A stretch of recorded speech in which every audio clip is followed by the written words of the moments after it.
നമസ്കാരം. അയ്യപ്പന്റെ സ്വർണം കട്ടുമുടിച്ച സഖാക്കന്മാരെ, ആശാ വർക്കർമാർക്ക് പുല്ലു വില കൊടുക്കാത്ത തൊഴിലാളി നേതാക്കളെ, പഠിച്ചവന് പണി കൊടുത്ത സർക്കാരെ, നിങ്ങൾക്കിനി മാസങ്ങൾ മാത്രമാണ് ആയുസുള്ളത്. അടുത്ത നിയമസഭാ തെരഞ്ഞെടുപ്പ് വരെ മാത്രമേ പിണറായിക്കും കൂട്ടർക്കും ഇനി ഭരിക്കാനാകൂ. ജനം കള്ളന്മാരെ അടിച്ചു പുറത്താക്കുക തന്നെ ചെയ്യുമെന്നത് നമ്മൾ മനസ്സിലാക്കി കഴിഞ്ഞു. കേരളത്തിന്റെ രാഷ്ട്രീയ മണ്ഡലത്തിൽ അടുത്തിടെ നടന്ന തദ്ദേശ സ്വയംഭരണ തെരഞ്ഞെടുപ്പ് ഫലങ്ങൾ ഒരു നിർണായകമായ രാഷ്ട്രീയ മാറ്റത്തിന്റെ വലിയ സൂചനയാണ് നൽകിയിരിക്കുന്നത്. ഇടതുപക്ഷ ജനാധിപത്യ മുന്നണിയുടെ ഭരണ തുടർച്ച ഉണ്ടാകുമോ എന്ന ചോദ്യത്തിന് സംസ്ഥാനത്തെ സാധാരണ ജനങ്ങൾ നൽകിയ ഉത്തരം കോൺഗ്രസ് നേതൃത്വത്തിലുള്ള UDF-ന് അനുകൂലമായിരുന്നു. ഈ തെരഞ്ഞെടുപ്പ് കേവലം പ്രാദേശിക ഭരണത്തിന്റെ വിലയിരുത്തലുകൾക്കപ്പുറം സംസ്ഥാന ഭരണത്തോടുള്ള ജനങ്ങളുടെ വികാരത്തിന്റെ യഥാർത്ഥ പ്രതിഫലനമായി മാറിയത് ആ ഘട്ടത്തിലാണ്. ഇടതുപക്ഷ ഭരണത്തിന്റെ അവസാന നാളുകളിൽ ഉയർന്നു വന്ന നിരവധി വിവാദങ്ങൾ, പ്രത്യേകിച്ച് വിശ്വാസ്യതയെയും ധാർമ്മികതയെയും ചോദ്യം ചെയ്യുന്ന വിഷയങ്ങൾ ഭരണകക്ഷിക്കെതിരെ ശക്തമായ ജനവികാരം രൂപപ്പെടുത്തുന്നതിൽ പ്രധാന പങ്ക് വഹിച്ചിട്ടുണ്ട്. പോറ്റിയെ കയറ്റി അയ്യപ്പന്റെ ധനം കൊണ്ടുപോയവർ ഇനി ഭരിക്കേണ്ട എന്ന തരത്തിലുള്ള ശക്തമായ വികാരം ജനങ്ങൾക്കിടയിൽ ഉടലെടുത്തു എന്നത് ഏറെ ശ്രദ്ധേയമാണ്. ഇത് ഭരണ നേതൃത്വത്തിന്റെ നടപടികളോടുള്ള കടുത്ത വിയോജിപ്പും ഭരണപരമായ വീഴ്ചകളോടുള്ള അതൃപ്തിയുമാണ് വ്യക്തമാക്കുന്നത്. ഈ പശ്ചാത്തലത്തിൽ പ്രതിപക്ഷത്തിന്റെ ചുമതല നിർവഹിച്ച UDF കൂടുതൽ ജനകീയമായി മാറുകയാണ്. ഇവിടെ കോൺഗ്രസ് നേതൃത്വം നൽകുന്ന പ്രതിപക്ഷം സർക്കാരിന്റെ വീഴ്ചകൾ തുറന്നു കാട്ടുന്നതിലും ജനങ്ങളുടെ ആശങ്കകൾ ഏറ്റെടുക്കുന്നതിലും വിജയം കണ്ടു. സാധാരണക്കാരുമായി കൂടുതൽ അടുത്ത് നിൽക്കുന്നതിലൂടെയും യുവജനങ്ങളെയും സ്ത്രീകളെയും ആകർഷിക്കുന്ന നയങ്ങളിലൂടെയും UDF തങ്ങളുടെ ജനപിന്തുണ ഊട്ടി ഉറപ്പിച്ചിരിക്കുന്നു. തെരഞ്ഞെടുപ്പ് ഫലങ്ങൾ സൂചിപ്പിക്കുന്നത് സംസ്ഥാന ഭരണത്തിൽ ഒരു മാറ്റം അനിവാര്യമാണെന്ന് ജനങ്ങൾ വിശ്വസിച്ചു തുടങ്ങി എന്ന് തന്നെയാണ്. വികസന രംഗത്തും സാമൂഹ്യനീതി ഉറപ്പാക്കുന്നതിലും കോൺഗ്രസ് എക്കാലവും ഉയർത്തിപ്പിടിച്ചിട്ടുള്ള കാഴ്ചപ്പാടുകൾക്ക് ജനങ്ങൾ വീണ്ടും അംഗീകാരം നൽകുന്നതിന്റെ സൂചനകളാണ് ഈ ഫലങ്ങളൊക്കെ എന്നാണ് പറയുന്നത്. അഴിമതിരഹിതവും സുതാര്യവുമായ ഭരണത്തോടുള്ള ജനങ്ങളുടെ ആഗ്രഹം നിലവിലെ ഭരണകൂടത്തിന്റെ പോരായ്മകൾ തിരിച്ചറിഞ്ഞതിലൂടെ കൂടുതൽ ശക്തമായിരിക്കുന്നു. അതുകൊണ്ട് തന്നെ ഈ തദ്ദേശ തെരഞ്ഞെടുപ്പ് ഫലങ്ങൾ ഇനി വരാനിരിക്കുന്ന നിയമസഭാ തെരഞ്ഞെടുപ്പിൽ UDF അധികാരത്തിൽ തിരിച്ചെത്തുമെന്നതിന്റെ വ്യക്തമായ സൂചനയായിട്ടാണ് നമുക്ക് കണക്കാക്കാനാവുന്നത്.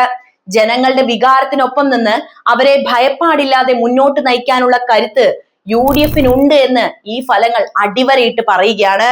തദ്ദേശ സ്വയംഭരണ തെരഞ്ഞെടുപ്പുകളിലെ ഫലങ്ങൾ സൂചിപ്പിക്കുന്നത് ഇടതുപക്ഷ ജനാധിപത്യ മുന്നണിക്ക് അല്ലെങ്കിൽ LDF-ന് അവരുടെ ജനപിന്തുണയിൽ വലിയ ഇടിവ് സംഭവിച്ചിരിക്കുന്നു എന്ന വസ്തുതയാണ്. ഈ തിരിച്ചടി കേവലം ഇതൊരു തെരഞ്ഞെടുപ്പ് പരാജയമായി മാത്രം കാണാനാകില്ല. ഇടതുപക്ഷ ഭരണത്തിന്റെ പോരായ്മകളോടും ജനങ്ങളോടുള്ള അവരുടെ സമീപനത്തോടുമുള്ള വോട്ടർമാരുടെ ശക്തമായ പ്രതിഷേധം കൂടിയാണിത്. ഇടതുപക്ഷത്തിന്റെ കയ്യിലിരിപ്പ് കൊണ്ടാണ് അവർക്ക് എല്ലാം നഷ്ടമായത് എന്ന് നിസ്സംശയം നമുക്ക് പറയാം. ഈ ട്രെൻഡ് ഇങ്ങനെയാണ് തുടർന്നതെങ്കിൽ വരാനിരിക്കുന്ന നിയമസഭാ തെരഞ്ഞെടുപ്പിലും യുണൈറ്റഡ് ഡെമോക്രാറ്റിക് ഫ്രണ്ട് അല്ലെങ്കിൽ UDF മികച്ച വിജയം നേടുമെന്ന കാര്യത്തിൽ യാതൊരുവിധ തർക്കവും സംശയവുമില്ല. സംസ്ഥാന ഭരണത്തിന്റെ അവസാന വർഷങ്ങളിൽ ഭരണവിരുദ്ധ വികാരം അതിശക്തമായി രൂപപ്പെട്ടിട്ടുണ്ട്. സർക്കാരിന്റെ പല നയങ്ങളും അവരുടെ തീരുമാനങ്ങളും ജനങ്ങളുടെ അടിസ്ഥാന ആവശ്യങ്ങളെ കണ്ടില്ലെന്ന് നടിക്കുന്നതായിരുന്നു.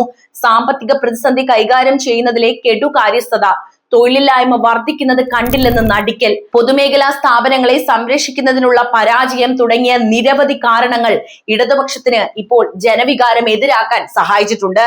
എന്നാൽ ഇതിനെല്ലാം ഉപരിയായി സ്വർണ്ണക്കടത്ത് ഉൾപ്പെടെയുള്ള വിവാദങ്ങളിൽപ്പെട്ട് ഭരണ നേതൃത്വം പ്രതിക്കൂട്ടിലായതും അധികാര ദുർവിനിയോഗം നടന്നു എന്ന പ്രതീതി ജനങ്ങൾക്കിടയിൽ വ്യാപകമായതും ഇടതുപക്ഷത്തിന് വലിയ തിരിച്ചടിയായി.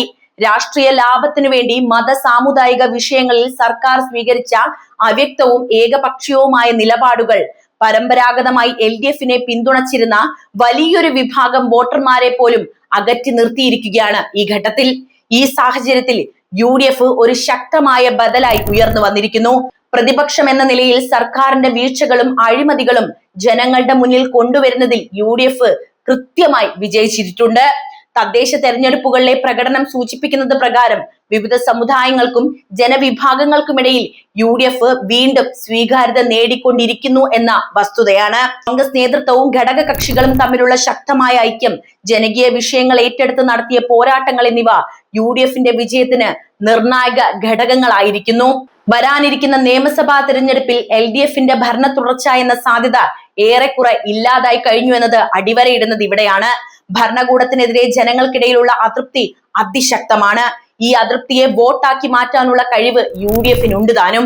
ഇടതുപക്ഷം ഉയർത്തിപ്പിടിച്ച വികസനവാദങ്ങൾ കേവലം പൊള്ളയായ വാഗ്ദാനങ്ങളായിരുന്നുവെന്ന് ജനങ്ങൾ ഇതാ തിരിച്ചറിഞ്ഞു കഴിഞ്ഞു. ഒരു വശത്ത് ഇടതുപക്ഷത്തിന്റെ വിശ്വാസ്യത തകരുമ്പോൾ മറുവശത്ത് UDF കൂടുതൽ കരുത്താർജിക്കുന്നത് നമുക്ക് കാണാവുന്നതാണ്.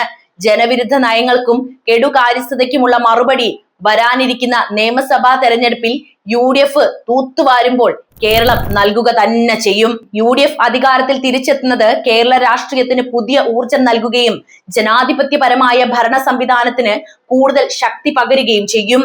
ഇടതുപക്ഷം വരുത്തിവെച്ച നഷ്ടങ്ങളെ തിരുത്തിക്കുറിച്ച് കേരളത്തെ മുന്നോട്ട് നയിക്കാൻ UDF-ന് സാധിക്കുമെന്ന പ്രതീക്ഷയിലാണ് നമ്മുടെ ഓരോ വോട്ടർമാരും ഇന്ന് കഴിയുന്നത്.